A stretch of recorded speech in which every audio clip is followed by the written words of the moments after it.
Thursday evening இது ஒரு குட்டி டிப் தான், பிடிச்சிருந்தா ஃபாலோ பண்ணி பாருங்கள். சிங்க்கில் எவ்வளோ பாத்திரம் இருந்தாலும் டிஷ்வாஷர் மாதிரியே நம்மளும் சூப்பராக க்ளீனாக ஹைஜீனிக்காக வாஷ் பண்ணி எடுத்துடலாம். ஃபஸ்ட்டு எல்லா வேஸ்ட்டும் எடுத்து ஒரு பாக்ஸில் போட்டுட்டு ப்ளெயின் வாஷ் பண்ணணும். ஆக்சுவலாக இப்படி பண்ணுறது ரொம்ப லேட் ஆகும் அப்படின்னு நினைக்கலாம், பட் இதுதான் ரொம்ப சீக்கிரமாக முடிஞ்சிடும்.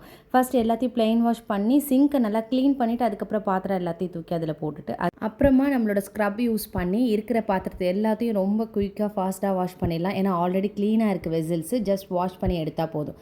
சோப்பு போட்டு நல்லா தேய்ச்சி எடுத்துகிட்டு அதுக்கப்புறமா நம்ம வாட்டரை ஓப்பன் பண்ணி ஃபுல்லாக நம்ம வாஷ் பண்ணிட்டோம்னா சூப்பராக ஆகிடும். குயிக்காக பண்ணிடலாம். இதனால் நம்மளுடைய ஸ்க்ரப் யூஸ் பண்ணுற ஸ்க்ரப் ரொம்ப ஹைஜீனிக்காக மெயின்டைன் பண்ணிக்க முடியும். அண்ட் அழுக்கு எதுவும் இல்லாதால நம்ம ஃபாஸ்ட்டாக தேய்ச்சி எடுத்துடலாம்.